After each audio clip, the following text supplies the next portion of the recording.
Fever get Myisha Hines-Allen. The Wings get Damiris Dantas and a second-round pick.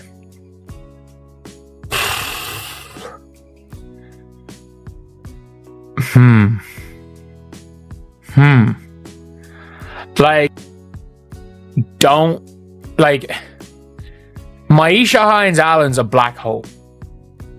She is a black hole. But she's a dog. After months of watching the Indiana Fever make baffling roster choices like wearing flip-flops in a snowstorm, fans were hit with yet another stunner. Kevin Pelton just released a trade proposal that has Fever supporters completely losing it, and honestly, it's not hard to see what ESPN predicts that they will trade for Myisha Hines-Allen, who currently plays for the Dallas Wings. Now, a lot of fans, I'm seeing a lot of chatter online, and a lot of fans are not wanting this trade. They're not sure if it's going to work for the Fever system. And then also ESPN is predicting that they are going to trade away Damiris Dantas. So the proposed deal ship out Damiris Dantas and a 2026 second-round pick to the Dallas Wings for Myisha Hines-Allen. And let me tell you, Fever Nation is erupting.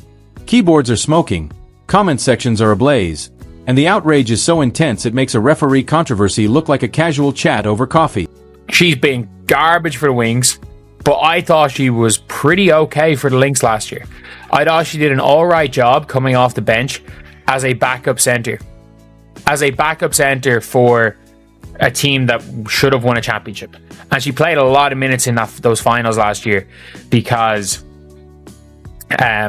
Alana Smith had some injury. If you're enjoying this, don't forget to subscribe. Now let's break down what ESPN is actually suggesting here. They're proposing that the Fever trade away a 6 feet 4 inches Brazilian forward who just lit up international competition, averaging 21.4 points per game at the FIBA Women's ERUPT. Yes, she's had a tough season, averaging just 4.6 points and 2.5 rebounds, but she's also shown serious flashes of her potential. Like when she dropped 10 points and grabbed 5 boards against Seattle in just 20 minutes. This is a player who brings real size to the Fever front court and has proven she can rise to the occasion when it counts. Hey Fever, good luck. I miss you.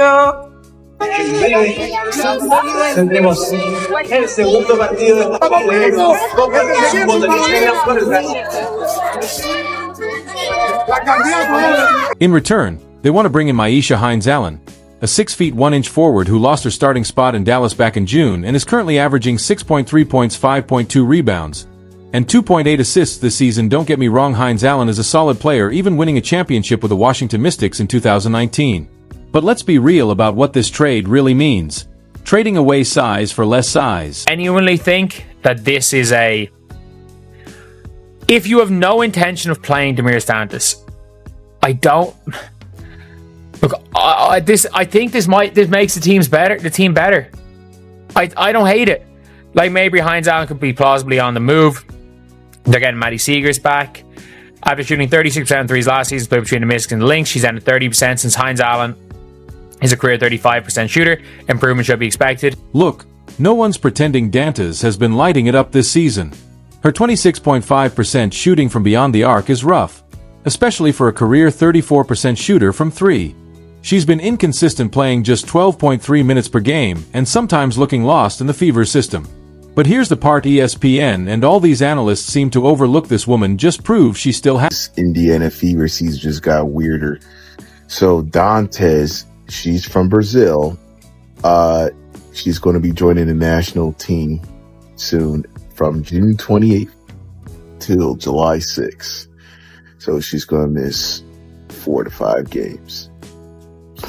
Like, what's up with this season, man? God, this is an emotional roller coaster, man. I just hope that Caitlin Clark comes back. Hopefully that provides opportunity for Timpson to finally get some game time, maybe. But what the freak, bro? During her time with Brazil at the ERUPT, Dantas was absolutely dominant.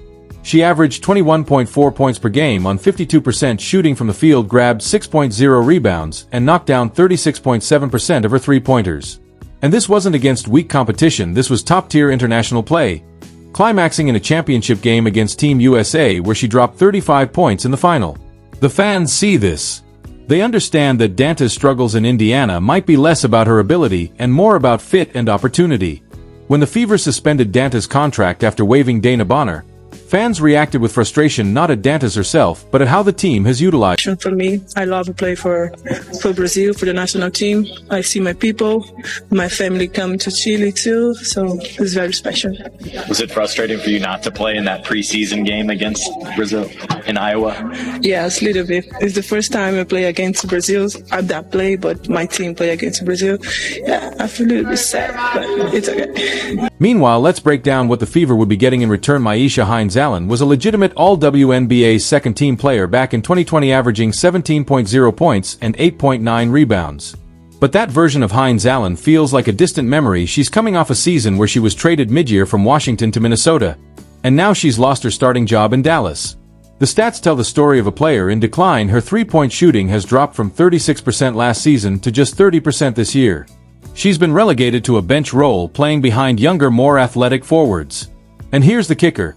At 6 feet 1 inch, she's not even a true big, she's a tweener forward who doesn't solve any of the Fever's fundamental issues. Even that down season from Hines-Allen has been better beyond the arc than Dantas. Dantas has been terrible from beyond the arc. And Hines-Allen can move. She's a dog. She's a better defender. Like, I don't, like, look, does this make the Fever contenders? No. But here's the elephant in the room that is Fever fans absolutely apoplectic. Indiana's biggest weakness isn't scoring, its defense and rebounding. They need size, physicality, and players who can protect the paint. Dantas, at 6 foot, provides that presence. Hines-Allen, at 6 feet 1 inch, does not. Even as a third post behind starters Aaliyah Boston and Natasha Howard, Hines-Allen might seem like an upgrade, but where's the deterrent that makes opponents hesitate to drive to the basket? The Fever already struggle with defensive consistency, with their defensive rating fluctuating all season. Losing 3 inches of height in their frontcourt rotation won't help.